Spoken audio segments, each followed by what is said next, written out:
Hello everyone, my name is B. Sai Ratnapavan. I am from AAML. Today I am going to explain some topics briefly in JavaScript. So we can start with objects in JavaScript. So objects are the fundamental building blocks in JavaScript. They are used to represent real world entities with properties and methods. Methods are nothing but behaviors. To create an object, we need to declare the name of the object with a keyword called const. For accessing objects, we have two notations, dot notation and a bracket notation. In dot notation, we need to type the required code to be print after the dot in the curly braces.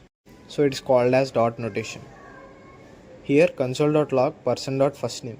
So we use dot, so it is a dot notation. In bracket notation, we use square braces instead of dot.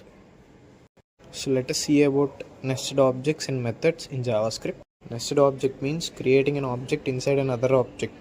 We create an object address in the another object called person. So it is a nested object. It can be called with the help of function.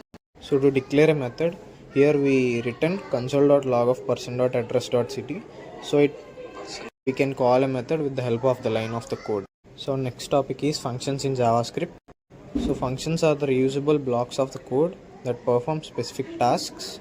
They make code more organized, modular and easier to maintain.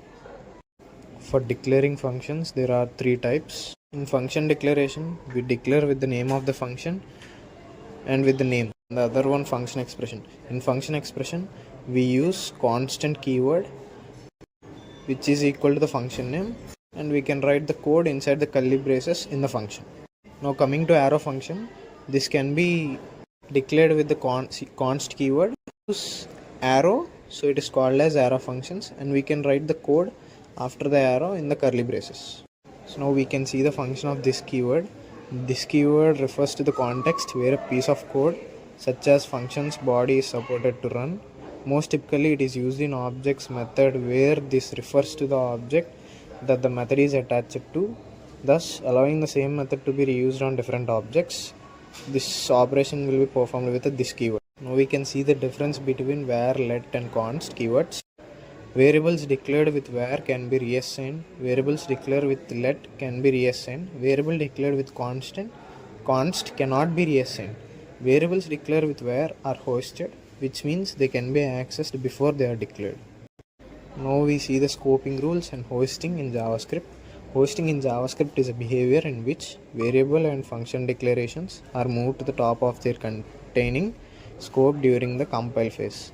It's like JavaScript engine gives them a lift to the top of their local or global scope before the actual code execution starts. Let us see about modules in JavaScript. Modules are a crucial part of modern JavaScript development. They offer several benefits that significantly improve code structure, maintainability, and reusability. This offers organization, code reusability, code maintainability, and it will increase the performance of the code, and it will also offer encapsulation. Let us see an example. The example is divided into two parts. The first part is module and the second part is code. So console.log hello.name, it will print the output as hello John. We need to give the name input. Now let us see about ES6 modules in JavaScript. In ES6 modules, there are two types, importing and exporting. Importing is used with an import keyword and exporting is used with an export keyword. And we need to write the code as import of function name and followed with from, and we need to write the code.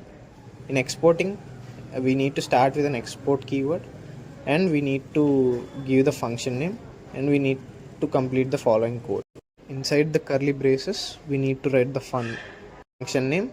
Inside the flower brackets, we need to write the code which need to be executed.